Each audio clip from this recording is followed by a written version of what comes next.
कल्पनीय हैं कि वह लुप्त हो चुके हैं और उनका अस्तित्व मिट चुका है। हम ये सोच लेते हैं ना गुरुजी तो चोले में है ही नहीं। जैसे कि हमने पुरानी संगत का सुना है, सत्संग, तो कुछ ऐसे भी उनके समय के गुरुजी के सत्संग संगत थी जो कि गुरुजी के चोला छोड़ने के बाद उन्होंने उनको छोड़ दिया था, त्याग दिया था, वो नहीं जाते थे उनके पास। ऐसा मैंने कई सत्संग में सुना है। सुमित जेठरा अंकल जी ने भी स्वयं बताया था एक बारी कि जब गुरुजी चोले में थे तो लोग आते थे उनके पास और गुरुजी तो स्वयं ही पहचान लेते थे कि ये दोबारा आएगा या नहीं आएगा। कई बार तो गुरुजी ये भी बोल देते थे, देखना इसका कल्याण हो गया अब दोबारा नहीं आएगा। और कई बार गुरुजी ऐसा होता था कि गुरुजी बुलाते रहते थे, तुझे हफ्ते में एक दिन आना है, तुझे हर वीरवार को आना है, तुझे डेली आना है। और कईयों को ये बोलते थे अब तुझे आने की जो आवश्यकता नहीं है, तेरा कल्याण हो गया। तो गुरुजी सब जानते हैं और उससे तो हम लोग अनभिज्ञ हैं, हमें क्यों बुला रहे। और शुरू में जब हम गुरुजी से जुड़ते हैं ना संगत जी, गुरुजी हमें बुलाते हैं, बार बार अपनी तरफ खींचते हैं और हम अपनी तरफ खींचते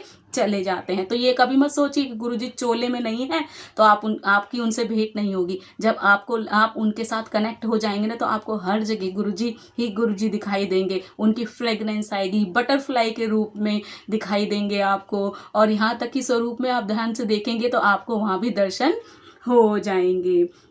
और वो अकल्पनीय है, आप कल्पना भी नहीं कर सकते। कई लोग तो ड्रीम में ही दर्शन दे जाते हैं गुरुजी, जब उनको लगता है कि मेरी संगत परेशान है। और ये ना हम लोग भी ये कई बार सोचते थे कि अमीरों के हैं गुरुजी, ऐसा नहीं है। गुरुजी के लिए सब समान है, सब बराबर हैं।